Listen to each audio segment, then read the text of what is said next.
أعوذ بالله من الشيطان الرجيم. بسم الله الرحمن الرحيم. اقرأ باسم ربك الذي خلق، خلق الإنسان من علق. اقرأ وربك الأكرم الذي علم بالقلم، علم الإنسان ما لم يعلم. كلا إن الإنسان ليطغى أن رآه استغنى، إن إلى ربك الرجعى.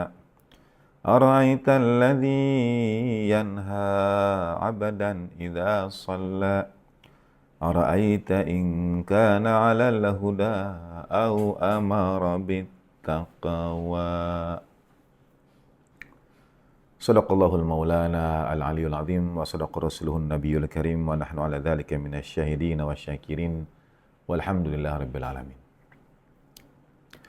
Assalamu alayka ayyuhan nabiyyu wa rahmatullahi wa barakatuh. Assalamu alayna wa ala ibadillahis salihin. Assalamu alaikum jami'an wa rahmatullahi wa barakatuh. Asyhadu an la ilaha illallah wahdahu la syarika lah wa asyhadu anna sayyidana wa maulana Muhammadan abduhu wa rasuluh. Allahumma salli wa sallim wa barik ala sayyidina Muhammad wa ali sayyidina Muhammad wa ajil farajahum syarif warzuqna fid dunya ziyaratahum wa fil akhirati syafa'atahum. Saudara sekalian rahimakumullah, alhamdulillahirabbil teriring puji syukur kehadirat Allah Subhanahu wa taala atas seluruh limpahan nikmat dan karunia yang tidak pernah dapat kita tunaikan haknya. Salam salawat kita mohonkan dilimpah curahkan pada baginda Nabi besar Rasulullah Muhammad sallallahu alaihi wa alihi wasallam, pada keluarganya yang disucikan, para sahabat dan salihin teladan sepanjang zaman. Pada awal kajian ini saya bacakan surah Al-Alaq yang dimulai dengan kata Iqra dari ayat yang pertama hingga ayat yang ke-12 dari keseluruhan 19 ayat dalam surah Al-Alaq. Pada kajian sebelumnya, dalam kajian berseri kita ini mendaras menafsirkan Al-Quran, kita sampai pada ayat yang ke-5 dan dari 1 sampai 5 merupakan ayat-ayat yang awal turun pada Rasulullah Shallallahu Alaihi Wasallam. Surah ini tentu saja makiyah karena awal risalah baginda Nabi Shallallahu Alaihi Wasallam adalah di kota suci Makkah. Sekarang kita lanjut dengan ayat ke-6 dan ke-7 hingga ayat ke-12. Kalla innal insana layatgha.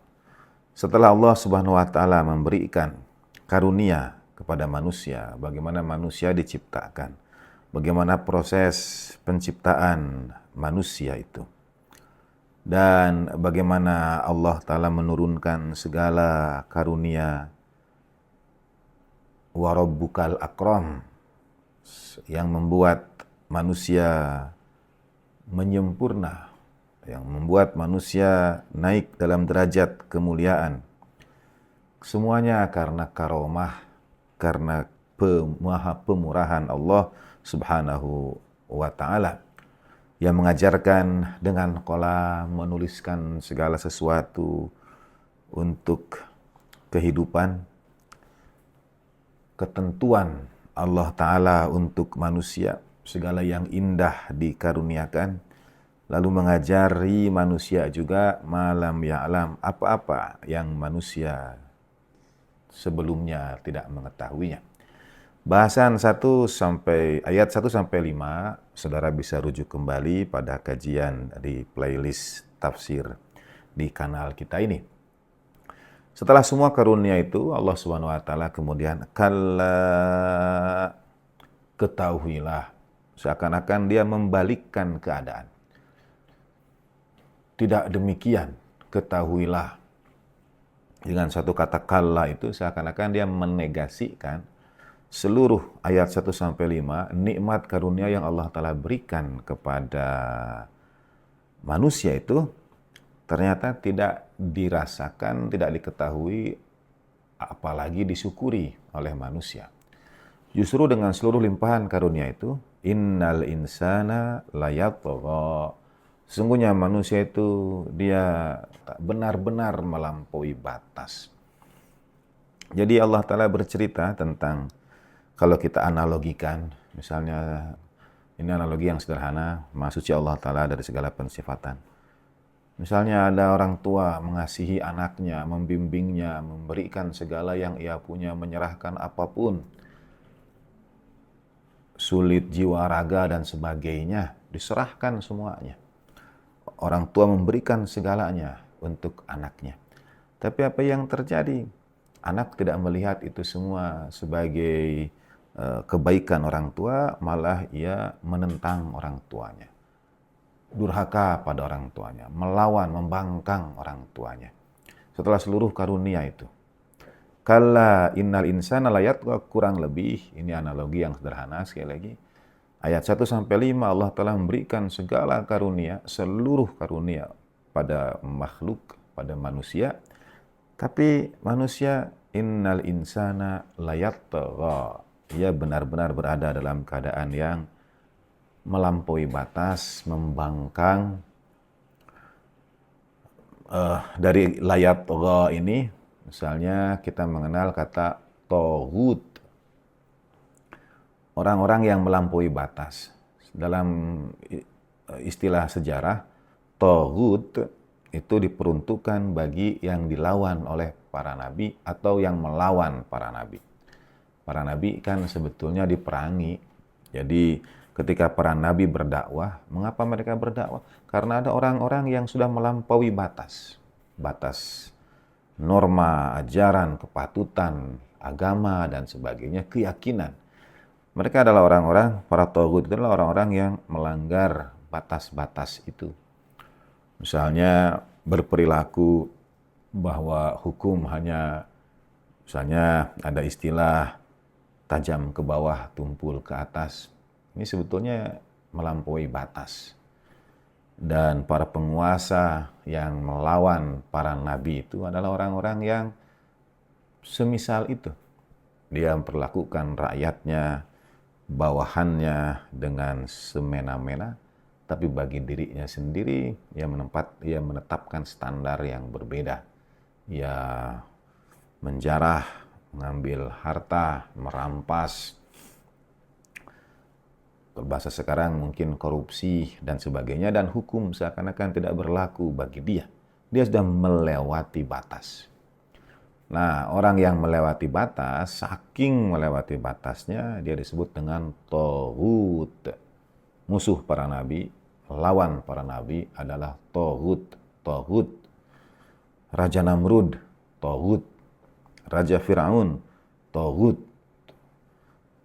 Musuhnya Rasulullah SAW, toghut. Itu toghut. Dalam kajian, karena ini innal insana layatgha, menceritakan tentang hakikat manusia dengan lam ta'kid, kemudian ada ya yang merujuk kepada penggunaan fi'il mudhari', maka sesungguhnya proses melampaui batas ini itu akan terus menjadi sesuatu yang dihadapi oleh manusia. Manusia ada kecenderungan melampaui batas itu. Kalau tidak mengikuti ajaran yang diturunkan oleh para nabi dan para rasul. Jadi karena layatgha ini dia istimrori, dia berlangsung terus-menerus, maka sesungguhnya setiap zaman itu ada toghut-toghutnya. Ada penguasa-penguasa yang sudah melampaui batas, yang bisa berlaku sewenang-wenang, baik di dalam negerinya sendiri, daerah kekuasaannya, atau mungkin ke daerah-daerah negeri lain. Kita mengenal sejarah penjajahan dan sebagainya. Atau sekarang misalnya neokolonialisme, neoimperialisme, penjajahan bentuk baru, perluasan daerah bentuk baru. Nah, ini dilakukan oleh toghut zaman. Kalla innal insana layatgha. Manusia itu cenderung pada melampaui batas. Sungguh ketahuilah, manusia itu benar-benar melampaui batas. Kapan manusia jatuh pada melampaui batas ini? Ar-ra'ahu istaghna. Kalau ia melihat dirinya sendiri, istaghna, berkecukupan. Ini musuh terbesar manusia. Jadi perasaan berlepas diri dari kuasa Allah Subhanahu wa taala. Ia merasa dirinya kuasa, ia merasa dirinya serba bisa, ia merasa banyak hal menyelamatkannya. Dan dalam setiap babakan sejarah kita akan selalu melihat para pelanjut Nabi yang berhadapan dengan orang-orang yang telah melampaui batas. Misalnya dalam momentum peringatan Muharram, kita akan melihat bagaimana kafilah keluarga Rasulullah Shallallahu Alaihi Wasallam dengan sang pimpinan kafilah, teladan suci Sayyidina Husain ibn Ali bin Abi Thalib alaihi afdalut tahiyat wa taslim, itu mengingatkan orang-orang yang sudah melampaui batas, mengingatkan togut di zamannya. Mengapa togut itu muncul? Ar-ra'ahu istaghna, karena ia melihat dirinya serba berkecukupan. Ia punya kuasa, orang-orang di sekitarnya tunduk kepadanya, apa yang ia inginkan dipenuhi, apa yang ia kehendaki terjadi. Tidak ada orang yang berani berkata tidak di hadapannya. Itulah contoh atau perbuatan yang kemudian menghadirkan taghut di setiap zaman. Ia melihat dirinya serba berkecukupan. Ar-ra'ahu istaghna.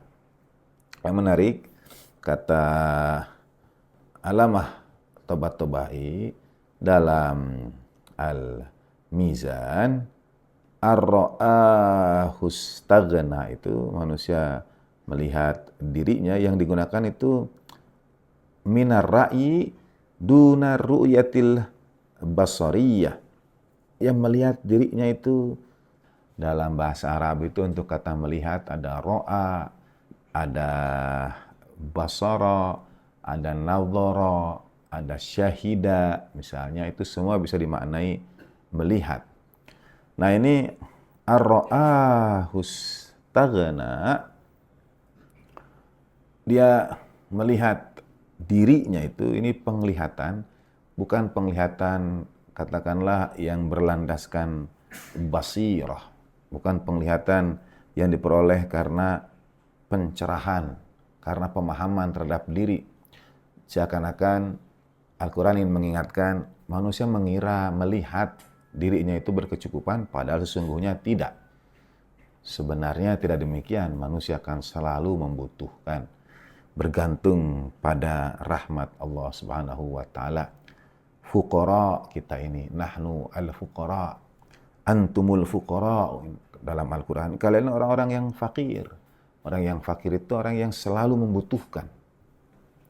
Nah, manusia yang melampaui batas, dia melihat dirinya itu istaghna. Dia melihat dirinya cukup, kaya. Jadi tidak ada kebutuhan, kebergantungan pada Allah Subhanahu wa taala. Inilah sumber dan sebab yang kemudian mengantarkan mereka kepada melampaui batas. Hampir setiap taghut zaman itu terjadi karena tidak ada yang berkata tidak pada keinginannya. Tidak ada yang berkata tidak di hadapannya.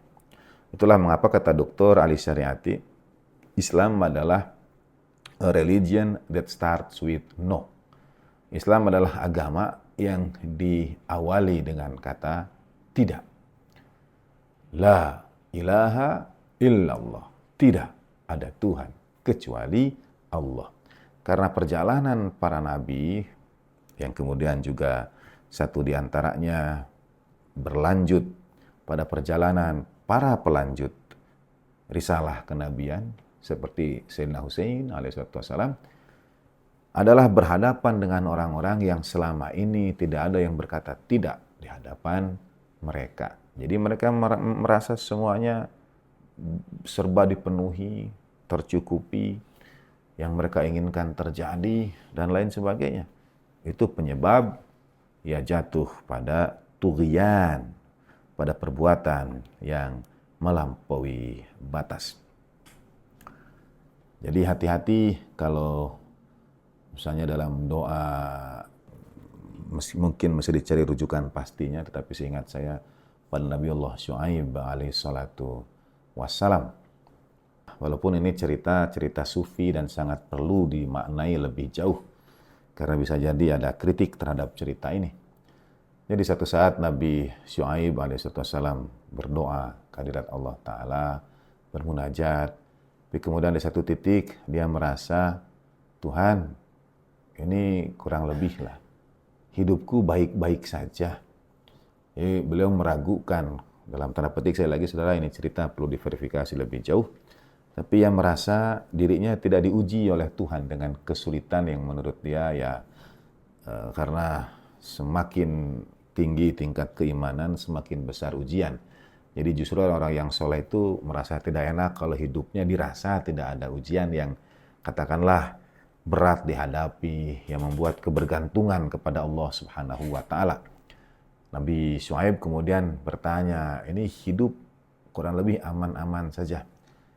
Ini saya meriwayatkan bil makna. Dan memang ada riwayat lain dari Al-Ma'sumin, kita mesti hati-hati kalau hidup kita dirasa aman-aman saja. Dirasa tidak ada yang membebani pikiran kita. Tidak ada yang membuat kita khawatir di pagi hari, dipikirkan di malam hari, dan lain sebagainya. Kita justru harus hati-hati. Tapi kita ambil hikmahnya, kurang lebihnya ceritanya di zaman Nabi Syuaib alaihissalam, bukan pada Nabi Syuaib, tetapi seseorang yang kemudian datang pada Nabi Syuaib. Jadi ada orang yang merasa hidupnya baik-baik saja. Dia tidak diuji dengan cobaan yang ya dia merasa oke lah gitu. Lalu datang pada Nabi Syuaib dan mempertanyakan, seakan-akan gimana ini keadaan saya, nasib saya, tingkat keimanan saya kalau hidup ternyata baik-baik saja, seakan-akan saya tidak diuji. Kemudian Nabi Syuaib alaihissalam menjawab dengan petunjuk dari Allah Subhanahu wa Ta'ala. Beliau menjawab, bukankah sudah Tuhan cabut kenikmatan sholat dalam dirimu? Nah, ini ujian. Bukankah sudah Tuhan cabut? Itu artinya ada ujian. Dia merasa hidupnya aman-aman saja, tidak ada kesulitan, tapi ternyata ujian dia ada pada ibadah. Ujian dia ada pada kekhusyuan, bermunajat, keseriusan, beribadat kepada Allah Subhanahu wa Ta'ala. Hati-hati. Mungkin kalau kita melihat dari basirah tadi itu dengan mata hati, kita tidak akan pernah istaghna itu, merasa cukup itu. Selalu ada ujian Allah Subhanahu wa Ta'ala yang membuat kita bergantung kepada Tuhan. Kebergantungan kita kepada Allah Ta'ala, kebergantungan yang hakiki, kebergantungan yang mutlak. Dua ayat ini dalam surah Al-Alaq, ayat ke-6 dan ayat ke-7, menceritakan sifat manusia yang melampaui batas karena merasa hidupnya oke-oke saja. Al-istaghna. Kemudian ayat ke-8-nya, inna ila rabbika ruj'a, sesungguhnya kepada Tuhanmu lah tempat kembalimu. Di sini ada pembahasan tentang siapakah yang dimaksud. Termasuk pada ayat sebelumnya juga tentang al-insan, itu ada perbedaan. Apakah al-insan ayat ke-2, ayat ke-5 sama dengan al-insan ayat yang ke-6 misalnya. Sebagian misalnya ada yang khalaqal insana min 'alaq, ada yang merujuk kepada Nabi Allah Adam alaihissalatu wassalam yang diciptakan dari alaq. Lalu alladzi 'allama bil qalam merujuk kepada Nabi Allah Idris alaihissalatu wassalam, konon sebagai orang yang pertama kali menemukan, menciptakan qalam untuk menulis. 'Allamal insana ma lam ya'lam, manusia secara keseluruhan. Tapi ketika kalla innal insana la yatgha, ia berbicara tentang kecenderungan. Kalau bertemu dengan sifat ar-ra'ahu istaghna, yang melihat dirinya berkecukupan. Berkecukupan ini akan mengantarkan pada sifat yang melampaui batas. Dan ketika sampai pada ayat yang ke-8, inna ila rabbika ruj'a, kata ka di situ sesungguhnya kepada Tuhanmu lah tempat kembali. Menggunakan bentuk ar-ruj'a ini punya makna al-wa'id, yang dijanjikan. Jadi sesungguhnya pada Tuhanmu lah janji tempat kembali itu. Adalah kepastian bahwa sesungguhnya kepada Tuhanmu lah tempat kembali. Inna ila rabbika. Nah, kata rabbika, ka di situ, secara umum dalam kaidah Al-Quran, setiap kali ada penyebutan kata ka, sekiranya tidak ada secara eksplisit dia disebut siapa yang dirujuk, maka setiap ka yang disebut dalam Al-Quran akan kembali kepada Rasulullah Shallallahu Alaihi Wasallam. Ya kembali kepada ayat yang pertama, Iqra. Iqra itu bacalah olehmu, bacalah oleh engkau dengan nama Tuhanmu yang menciptakan.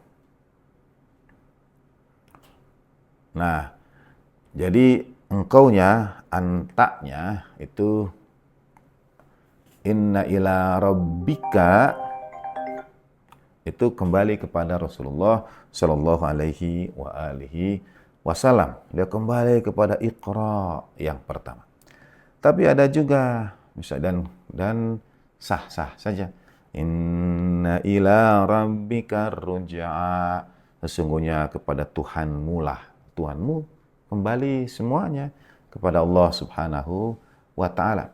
Tapi ada juga yang berpendapat ka di sini itu kembali kepada insan yang yatgha, kepada manusia yang melampaui batas. Jadi seakan-akan mengingatkan seberapa melampaui batasnya pun engkau itu, kalian itu, engkau akan kembali kepada Tuhan. Jadi sebetapapun melampaui batasnya kalian itu, kepada Tuhan kalian semua akan kembali. Nah, jadi ada yang merujuk ka-nya kepada ayat yang pertama, Iqra, bacalah olehmu. Di situ ada anta, jadi ka yang merupakan kata ganti dari anta. Maka ka di situ adalah Rasulullah Shallallahu Alaihi Wasallam. Tapi ada juga yang berpendapat, dan satu di antara kaidah dhamir adalah kembali kepada yang terdekat. Yang terdekat adalah innal insana layatgha, manusia yang melampaui batas itu. Maka inna ila rabbika ruj'a itu mengingatkan manusia kalau melampaui batas karena ia merasa hidupnya berkecukupan, serba ada, tidak diuji dengan kesulitan, lalu ia melampaui batas-batas itu, kalian akan semua itu akan kembali ke hadirat Allah Subhanahu wa ta'ala. Nah, pemaknaan ka terhadap manusia yang melampaui batas itu lebih dekat dengan lanjutan ayatnya. Ara'aita. Di situ disebutkan juga kata anta, kata engkau itu. Ara'aita alladzi yanha. Tidakkah engkau lihat orang yang melarang? Bagaimana menurutmu, pendapatmu tentang orang yang yanha abadan idza shalla, seorang hamba ketika ia melaksanakan sholat. Nah, kalau ka-nya itu kembali kepada baginda Nabi Shallallahu Alaihi Wasallam sebagai khitab, sasaran pembicaraan, tujuan pembicaraan dari kalimat yang pertama Iqra, maka ara'aita akan kembali pada baginda Nabi. Ara'aita alladzi yanha, bagaimana menurutmu? Bagaimana pendapatmu? Tidakkah engkau lihat orang yang melarang abadan idza shalla, seorang hamba ketika hendak menunaikan sholat. Nah, ini ada hal-hal yang menarik dan unik tentu saja. Al-Quran rahasianya teramat luhurnya dan selalu setiap saat terbuka berbagai pintu ilmu, kajian-kajian, ditambah dengan pemahaman dari Al-Ma'sumin, teladan Al-Ma'sumin alaihim afdalut tahiyatu wat taslim. Misalnya, bahasan itu berkaitan dengan abadan idza shalla. Seorang hamba ketika melaksanakan sholat. Saudara sekalian rahimakumullah, sekali lagi kita mengetahui bahwa surah Al-Alaq ini adalah satu yang ayat 1-5-nya disepakati sebagai ayat-ayat yang pertama turun pada baginda Nabi Shallallahu Alaihi Wasallam. Tetapi secara keseluruhan surah ini makiyah dan turun berkaitan dengan awal wahyu itu. Apakah dia turun pertama 5 ayat dulu, kemudian disambung hingga ayat yang ke-19, ataukah ayat ke-6 sampai 19 turun berikutnya, terutama misalnya ini hubungannya dengan kapan diturunkan perintah sholat pada baginda Nabi Shallallahu Alaihi Wasallam dan pada kaum muslimin. Dalam pendapat umum kita mengetahui perintah sholat diterima Rasulullah Shallallahu Alaihi Wasallam ketika beliau diisrakan, dimi'rajkan ke Sidratul Muntaha setelah peristiwa yang beliau alami, peristiwa berat yang berujung pada wafatnya sosok-sosok teladan yang beliau cintai, Sayyidatina Khadijah salamuallahu alaiha, Hazrat Abu Thalib rahimahullah. Kemudian dalam pendapat umum baginda Nabi SAW quote unquote dihibur dengan perjalanan Mi'raj. Dan pulang oleh-olehnya itu adalah sholat. Ia terjadi setahun sebelum hijrah. Artinya baru setelah itu kaum muslimin sholat, baru setelah itu ayat-ayat berkaitan dengan sholat turun. Ayat-ayat sholat kebanyakan Madaniyah misalnya. Tetapi di surah Al-Alaq yang disepakati sebagai makiyah ini, terlepas dari apakah ia turun bersamaan satu surat keseluruhan, atau 1-5 dia turun lebih dahulu, kemudian yang lainnya menyusul setelahnya. Nah, di situ sudah ada abdan idza shalla, seorang hamba ketika ia melaksanakan sholat. Satu, siapa yang disebut sebagai hamba di situ? Lalu sholat yang bagaimana yang dimaksudkan? Apakah ia merujuk kepada abdan seseorang dari tradisi kenabian dan risalah Nabiullah Ibrahim alaihissalatu wassalam? Sholat dengan cara itu dan sebagainya. Siapa abdan yang dimaksud? Kemuskilan ini diawali dari kepada siapa kak dalam ayat ke-8 inna ila rabbika ruj'a itu kembali. Saya lebih condong pada pendapat inna ila rabbika ruj'a ini kaknya dia kembali kepada al-insan yang layatgha, manusia yang melampaui batas. Al-Quran mengingatkan manusia itu akan melampaui batas kalau dia merasa dirinya berkecukupan. Tapi ingatlah kepada Tuhan, semua itu akan kembali. Kalian kalaupun berkecukupan serba ada, semuanya juga pada satu saat akan binasa, akan hilang, sirna, dan kalian semua itu akan kembali kepada Tuhanmu. Itu janji al-wa'id, ya, janji kembali yang pasti. Nah, kecukupan ini ada dampak perilaku yang menyertai orang yang melampaui batas, yang merasa hidupnya serba ada. Apa itu? Ara'aital ladzi yanha. Ada upaya untuk melarang. Tidakkah engkau lihat orang yang melarang? Abdan idza shalla. Seorang hamba ketika ia sedang sholat. Nah, di dalam tafsir Al-Mizan, Alamah Tobat-Tobai juga memberikan pendapat wal muradu bil abdi alladzi kana yusalli huwa nabiyyu sallallahu alaihi wa alihi wasallam ala ma yustafadu min akhiril ayat haitsu yanhahu sallallahu alaihi wasallam an ta'ati dzalik an-nahi wa ya'muru bis-sujudi wal iqtirab. Jadi yang dimaksudkan dengan hamba di sini wal muradu bil abdi, seorang hamba, kata hamda yang dimaksudkan dengan hamba dalam ayat abdan idza shalla itu adalah huwan nabiyyu sallallahu alaihi wa alihi wasallam, adalah baginda Nabi. Abdan idza shalla itu adalah Rasulullah sallallahu alaihi wa alihi wasallam. Wasiyaqil ayah ala taqdiri kauni surah awwalu ma nuzila minal Qur'an wa nuzuli hadaf'atan wahidah yadullu ala salatin nabiyyi sallallahu alaihi wasallam qabla nuzulil Qur'an.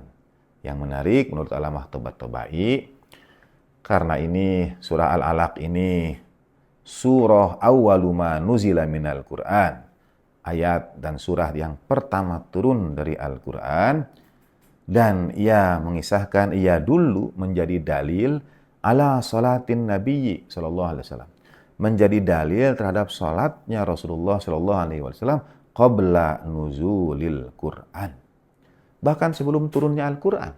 Sholat menggunakan bentuk kata kerja lampau, past tense, fi'il madhi. Jadi abdan idza shalla adalah Rasulullah sallallahu alaihi wasallam, dan ini dalil bahwa baginda Nabi sallallahu alaihi wasallam sudah sholat bahkan sebelum turunnya Al-Qur'an, qabla nuzulil Qur'an. Wa fihi dilalatun ala nubuwwatihi qabla risalatihi bil Qur'an. Ini menjadi dalil menurut Alamah Tobat-Tobai pada derajat, maqam, kedudukan kenabian Rasulullah sallallahu alaihi wasallam sebelum risalah beliau dengan Al-Qur'an. Saudara sekalian rahimakumullah, ada nabi, ada rasul. Tidak setiap nabi adalah rasul, tetapi setiap rasul pasti adalah nabi. Bedanya apa? Seorang rasul, dia membawa risalah, katakanlah yang pertama, misalnya Nabi Ibrahim alaihissalatu wassalam, dia membawa risalah yang menyempurna setelah risalah para nabi sebelumnya. Dan yang menyampaikan risalah Nabi Ibrahim ini, di antara keluarga Nabi Ibrahim, misalnya ada Nabi Lut, kemudian ada Nabi Ismail, ada Nabi Ishaq, ada Nabi Yaqub, ada Nabi Yusuf, alaihi afdalut tahiyatu wat taslim. Ada Nabi Zakaria, misalnya ya, Nabi Yahya. Ini para nabi yang menyampaikan risalahnya Nabiullah Ibrahim alaihissalatu wassalam. Nabi Ibrahim seorang nabi dan juga rasul. Dan nabi-nabi setelahnya yang mereka sampaikan adalah risalahnya Nabi Ibrahim alaihissalatu wassalam. Nabi dulu, baru kemudian rasul. Demikian kata Alamah Tobat-Tobai, selain abdan idza shalla itu menunjukkan bagian Nabi sallallahu alaihi wasallam sudah salat bahkan sebelum turunnya Al-Qur'an, yadullu ala salatin nabiyyi sallallahu alaihi wasallam qabla nuzulil Qur'an, tapi juga pada saat yang sama adalah dalil ala nubuwwatihi qabla risalatihi, dalil pada kenabian baginda Nabi Muhammad sallallahu alaihi wasallam sebelum risalahnya, sebelum menjadi seorang rasul. Nah, turunnya Al-Qur'an menandai fase risalah Rasulullah sallallahu alaihi wasallam. Karena itu saya sering menggunakan kata usia 40 tahun itu sebetulnya bukan diangkat menjadi nabi, tetapi menyampaikan kepada umat, mengumumkan tentang ayat-ayat Al-Qur'an. Beliau sudah nabi sebelum menjadi rasul itu. Beliau sudah sholat sebelum turunnya Al-Qur'an itu. Berdasarkan pemahaman terhadap ayat abadan idza shalla. Demikian pendapat Alamah Tobat-Tobai. Jadi baginda Nabi karena itu dari usia sejak lahir hingga kemudian usia 40, beliau itu beribadah ke hadirat Allah Subhanahu wa taala. Tahannus beliau di Gua Hira, waktu beliau beribadat di Gua Hira, misalnya bermunajat, beribadat dengan syariat Nabiullah Ibrahim alaihissalatu wassalam. Mengapa mengambil tempat seperti di Gua Hira? Karena Ka'bah Baitullah waktu itu sudah menjadi tempat yang ya pusat segala sesuatu, ya Ummul Qura, ibu kota, pusat kegiatan. Bahkan ada berbagai berhala dan patung-patung yang dipuja, disembah oleh orang-orang Mekah waktu itu. Dia mengotori kesucian Ka'bah yang kelak kemudian dibersihkan oleh Rasulullah SAW dan Sayyidina Ali bin Abi Thalib karamullah wajhah, para sahabat pada peristiwa Futuh Mekah. Jadi bagian Nabi tahannus di Gua Hira, tempat yang cukup jauh. Sekarang kalau dari Mekah menuju Gua Hira, saudara kalau mau naik itu mengambil waktu 2-3 jam. Jadi bagian Nabi tahannus beribadah dengan syariat Nabi Ibrahim. Beliau sudah menjadi Nabi. Dan sholat dengan syariat Nabi Ibrahim. Alamah Tabatabai juga berpendapat, misalnya saya lanjutkan pembahasan beliau. Wa amma ma dzakarahu ba'dhum annahu lam takunis shalah mafruḍah fi awalil bi'tsah wa innama syuri'at lailatul mi'raj ala ma fil akhbar. Dan bagi yang berpendapat sebagian bahwa salat belum diwajibkan pada awal kenabian itu, sesungguhnya salat baru disyariatkan pada malam Isra dan Mi'raj berdasarkan ayat aqimis sholata liduluki syamsi ila ghasaqil laili wa qur'anal fajar. Dirikanlah salat itu pada waktu tergelincirnya matahari, pada waktu terbenam malam, gelapnya malam, dan bacaan di waktu fajar. Surah Al-Isra, surah 17 ayat 78. Fafihi annal musallam min dilalatiha annas shalawatil khamsil yaumiyah innama furidat bihayatiha al-khassah rak'atain lailatal mi'raj. Jadi Alamah Tabatabai juga menerima riwayat tentang disyariatkannya salat pada malam Mi'raj.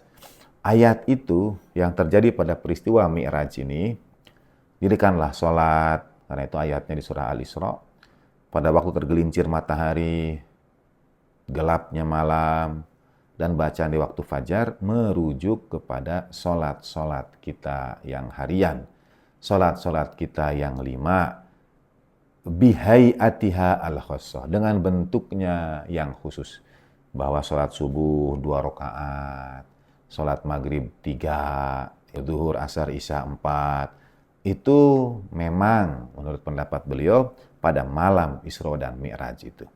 Bihayatiha al-khassah, dengan bentuknya yang khas itu. Wala dilalat fiha ala adami tasriha qabla wa qad urida fi katsir min aswaril makkiyah wa minha nazilah qabla suratil Isra. Tetapi tidak menjadi dalil bahwa ia tidak ada syariat salat dengan bentuk yang mungkin belum dikhususkan seperti setelah peristiwa Isra dan Mi'raj. Karena banyak surah-surah makkiyah yang turun sebelum surah Al-Isra menurut Alamah Tabatabai, kal muddathir, seperti surah Al-Muddathir, wal Muzammil wa ghairihima, dzikras shalah bi ta'biratin mukhtalifatin. Karena ada perintah-perintah tentang salat. Misalnya dalam surah Al-Muddathir, qum fa'anzir, qum, tegakkanlah salat itu, berilah peringatan. Atau dalam surah Al-Muzammil, qumil laila illa qalila, bangunlah di malam hari. Maksudnya qiyamul lail, tegakkanlah salat itu. Jadi di dalam surah Al-Muddathir, surah Al-Muzammil yang merupakan surah makkiyah, dan sebelum peristiwa Isra sudah turun itu perintah-perintah tentang salat. Yang paling jelas adalah ayat ke-10 dari surah Al-Alaq ini. Abadan idza shalla, hamba ketika ia melaksanakan salat. Bahkan dalam ayat-ayat lain itu, misalnya di dalam perintah tentang salat itu memang tidak disebutkan kaifiyatnya, caranya bagaimana, tetapi sudah ada bentuknya. Maksudnya sudah ada pengamalannya, sudah ada yang salatnya, Sementara bentuk yang khasnya, karena ini bahasan khusus juga, apakah memang bagaimana cara sholat baginda Nabi, apakah ala minhaj Nabi Ibrahim ini ada ruku dan sujudnya atau tidak. Ini bahasan tersendiri, dan saya termasuk yang cenderung pada pendapat sebetulnya sholatnya sama, tetapi mungkin dalam rentang masa dia dilupakan, ditinggalkan, sehingga yang mengamalkannya menjadi orang-orang tertentu saja. Baru kemudian dalam hal ini adalah para nabi dari sisilah Nabi Ishak, juga oleh keluarga Nabiullah Ismail, turun-temurun hingga sampai kepada Bani Hashim, pada baginda Nabi SAW, pada Sayyidatina Khadijah Salamullah alaiha misalnya. Dan turun ayat perintah Allah Ta'ala surah Ali surah 78 itu untuk kemudian diumumkan kepada umat bihayatiha al-khassah, dengan perintah kapannya, dengan perintah jumlahnya, dengan perintah gerakan-gerakannya, dan sebagainya. Mengapa? Karena dalam surat-surat itu, menurut Allama Tabatabai, innaha kanat mustamilatun ala tilawati syai'in minal qur'ani was sujud. Itu ada perintah-perintah untuk membaca sebagian dari ayat Al-Quran. Misalnya, qumil laila illa qalila, nisfahu awin kusminhu qalila, auzid alaih warattilil qur'ana tartila. Sudah disebut itu. Perintah pada sholat malam itu dalam sekemampuan, atau bacalah Al-Quran dengan tartil. Tambah atau kurangi tergantung kemampuan kita dalam menunaikan sholat malam. Dalam hal ini itu perintah pada baginda Nabi Shallallahu Alaihi Wasallam. Nah, seperti juga dalam surah Al-Alaq, di akhir ayat itu ada perintah untuk sujud dan mendekat. Wasjud, sujudlah. Lalu kemudian waqtarib, dan mendekatlah di akhir ayat. Jadi sudah ada perintah untuk sujud. Sudah ada penjelas atau kata yang mengatakan abdan idza shalla, hamba yang sholat. Nah, jadi inna ila rabbika ruj'a, kepada Tuhanmu kalian semua akan kembali, mengingatkan kepada manusia yang melampaui batas itu.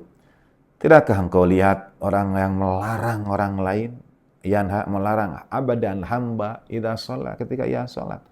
Di sini Allah Ta'ala menyebut abdan, satu derajat tertinggi adalah seorang abd. Jadi kalau abd ini kembali kepada Rasulullah Sallallahu Alaihi Wasallam, kalau abd, dan ini pendapat Allama Tabatabai, saya sangat tentu kita semua belajar dari mufassir besar ini. Ketika Allah Subhanahu Wa Taala misalnya dalam awal surah Al-Isra, A'udzubillahi minasyaitonir rajim, subhanalladzi asra bi'abdihi, dan abd menjadi gelaran tertinggi, Maha Suci Allah Ta'ala yang memperjalankan hambanya. Allah Ta'ala tidak asra bi nabiyyihi, asra bi rasulihi, tapi asra bi abdihi. Dan kita kemudian menyampaikan ini derajat tertinggi, memang benar. Tetapi pada saat yang sama, kata abd sudah dirujuk pada baginda Nabi sebagai hamba Allah Ta'ala. Itu pada awal risalah. Abdan idza shalla, hamba yang sholat. Allah Ta'ala sebut dengan gelar kemuliaan seorang hamba. Ini pertama, ya, penyebutan kemuliaan. Tapi pada saat yang sama, ya bisa kita maknai setiap kita, idza shalla, ketika kita sholat, kalau dia sholat, kita jadi seorang hamba. Kita jadi abd, tentu dengan pemaknaan sholat dan dengan seluruh hal yang menyertainya. Rukun-rukunnya, menjaga adab-adabnya, dan seterusnya. Abdan idza shalla. Jadi kita itu menghamba kehadirat Allah Ta'ala ketika kita melaksanakan sholat-sholat kita. Idza shalla, kita itu abdan. Kita tunduk, pasrah, patuh kepada Allah Subhanahu Wa Ta'ala. Itulah abd, hamba. Ara'aita in kana 'alal huda. Kau larang orang lain sholat karena kau melampaui batas, merasa serba cukup. Semuanya sudah tersedia kok. Untuk apa lagi kemudian saya ikut risalahmu, mendengarkan dakwahmu, mengikutimu. Semua sudah ada. Dan kemudian dia berbuat melampaui batas. Tidakkah kau tahu, in kana alal huda, kalau ia sesungguhnya berada dalam petunjuk. Jadi, in kana alal huda, ini untuk menunjukkan hidayah dan al-huda, karena ini sekali lagi al-alaq turun pada awal-awal, artinya baginda Nabi sudah digelari abad hamba, gelaran tertinggi, yang sudah sholat, dan selamanya berada dalam petunjuk. In kana alal huda merujuk, tidak ada satu saat pun baginda Nabi itu tidak pernah berada di jalan al-huda. Tidak pernah berada tidak berada di jalan petunjuk Allah Subhanahu wa taala. Sejak kelahiran hingga penyampaian risalah, baginda Nabi selalu alal huda, selalu berada di atas kebenaran, di atas petunjuk dari Allah Subhanahu wa taala, au amara bittaqwa, dan selalu memerintahkan kepada ketakwaan. Selalu mengajak manusia kepada ketakwaan. Demikian saudara, dari lanjutan kajian tafsir Al-Alaq dari ayat ke-6 hingga ayat ke-12, kita akan lanjutkan pada kesempatan berikutnya dengan tetap merujuk kepada ayat-ayat sebelumnya yang sudah sebagian di antara maknanya kita bahas. Tersisa dari ayat 13 hingga 19 dari surah Al-Alaq ini, dan surah-surah lainnya, insya Allah dengan niat semoga Allah Ta'ala kuatkan kita semua, antarkan kita semua pada upaya untuk memahami kitab sucinya lebih baik lagi. Allah Ta'ala karuniakan kesempatan, kesehatan, kemampuan, dan pintu-pintu ilmu untuk kita semua. Terlebih doa bagi para syuhada khususnya, dan titip doa di majelis-majelis, di kegiatan-kegiatan muharraman untuk selalu menyertakan para syuhada yang kepada mereka kita berutang budi, yang tidak akan pernah mampu kita tunaikan haknya, sehingga ilmu cahaya kebenaran, ungkap cinta dan semua kerinduan itu sampai pada kita semua. Bagi mereka para guru, orang tua almarhumin, Allah yarham. Setiap orang yang punya hak atas diri kita. Al-Fatihatu ma'as salawat. Allahumma salli ala sayyidina Muhammad wa ali sayyidina Muhammad.